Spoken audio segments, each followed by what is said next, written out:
Hey all, welcome back to the channel. Brendan here, aka Cliff Jumper, and today we are going to do some plastic welding to repair a factory part that is no longer available on our R32. And you may find this helpful for your own use at home if you happen to have an R32 and you need to repair this exact part because they break. Let's get into it.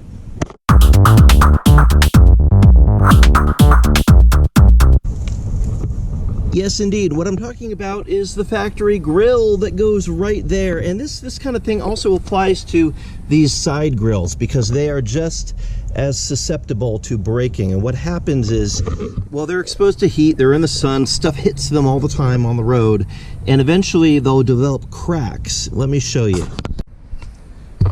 So right here you see it's started to crack up the middle at the bottom and going through each of these. So we're about almost halfway through the grill. It is cracked straight up the middle here. What we are going to do, and I've already started the process, we're going to use a plastic welder with these reinforcements that we insert into the plastic. And you can see I've already started one right here. So the heat gun, the plastic welder melts the plastic by heating up this little rod. You insert it into the plastic and then you'll take some clippers, remove the extra wire, and then I'll use a second plastic welding, like a soldering iron with a flat tip, to smooth it over and seal this on the back side. Now there is still going to be a small crack visible on the front, but it's not going to physically come apart anymore, so it will be structurally sound. If I really wanted to get all crazy, I could take the plastic welder iron and completely seal it across the front, but I think that takes a level of artistry I don't really quite have. So this is what we're going to do today. Just do this reinforcement to make sure this isn't going to crack all the way apart and then fall off the car. So with one of these plastic welders, you insert the staple, I think that's what it's called on these, I'm not really technically sure, but you insert it into the end here. When you pull the trigger, it heats that wire up, which allows you to insert it into the broken plastic. And I am going to hold it in place, heat it up, insert, and then just hold that in place while the plastic congeals again.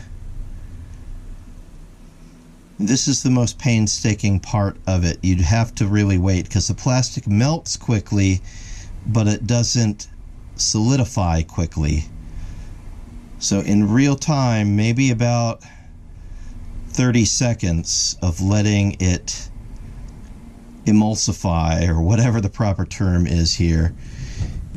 And once it is fairly solid, I'm still going to help the tool off. So I'm going to press down with my clippers, pull up on my tool, and that leaves that behind.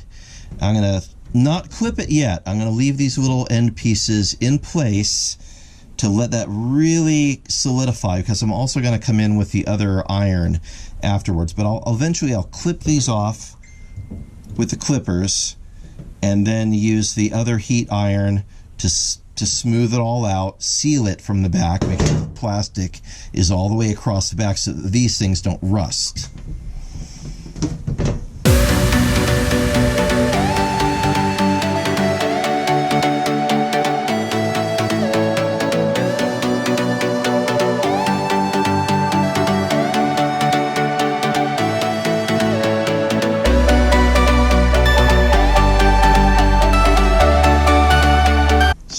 Sealing it, the front, again, I said the crack is still going to be visible here,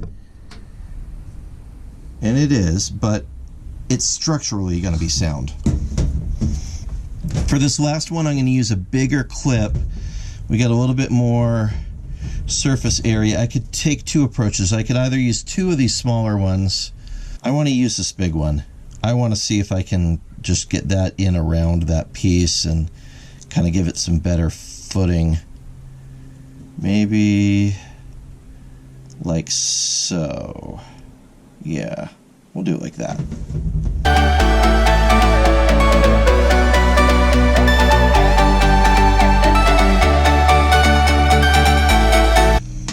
We have a little protrusion on it from this side on that last one. I can see just a little of the hoop coming through. That's okay. It's covered with plastic. It's going to be fine. So I'm going to go ahead and clip off these end pieces here, and then we can proceed to getting the other iron in here. These little things will fly, so make sure you're wearing eye protection when you clip them. And the little dikes that come with the kit might not be the best ones, so I'm gonna attempt it with this. It's not really cutting. I'm gonna grab some bigger dikes than these, and yeah, we'll attend to this. Okay, better dikes now. Oh yeah, much easier.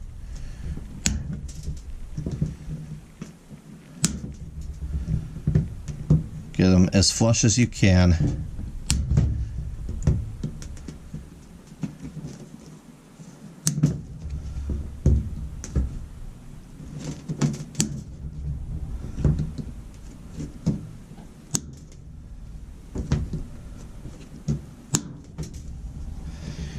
And I also did a little repair on this tab up here that was coming off.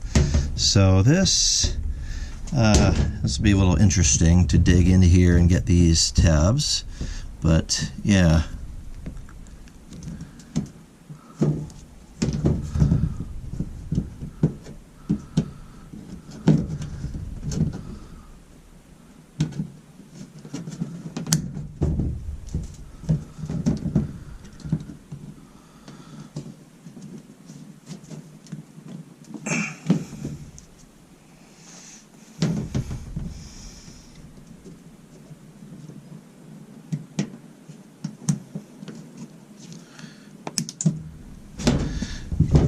Looks like that repair was not super successful, so I'm gonna have to hit that with the flat iron as well, just to get that locked in. Anyway, now that these are smoothed out, we're gonna go ahead and get the flat iron, and we will smooth stuff out with the flat iron. If you want to be really crazy, you can use a Dremel tool to really smooth down the ends of these nubs where the metal is going to be protruding. Not absolutely necessary, but a nice touch. 5 minutes later. We have now added structural reinforcement to the front and back, and we've used this plastic welder to seal it up. We reinforced this tab as well. It's nice and solid. We are going to do a little bit of X-Acto knife from the back to get rid of some of these little smudgies that are up there. But overall, this is just to keep this structurally sound. It's going to look way better. And then as soon as I'm done X-Acto knifing, I'm going to repaint the whole thing before I put it back in my car. That is a big pro tip for this R32 grill. Paint it with gloss black. It'll stay looking better a lot longer than if you were hitting it with the, you know, Armor All and that sort of treatment on the exposed bare plastic. So anyway, we will call that good. 5 minutes later. There we go. Fresh coat of paint. Those are going to look so much better on the car now. And not broken. 2 hours later. There we go. All repaired, painted, and looking so much better. Yeah, that'll do.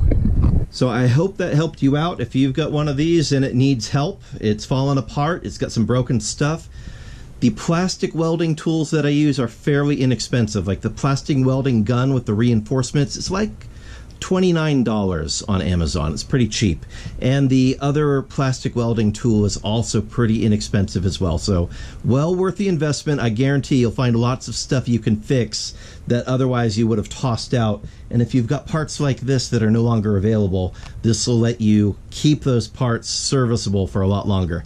I hope this helped you out. Please hit like, subscribe, and share, and we will see you next time. Remember, I'm a one-man channel, so every like matters. Thank you, really appreciate it. Bye-bye. And on that terrible disappointment, it's time to say goodbye. We'll be back.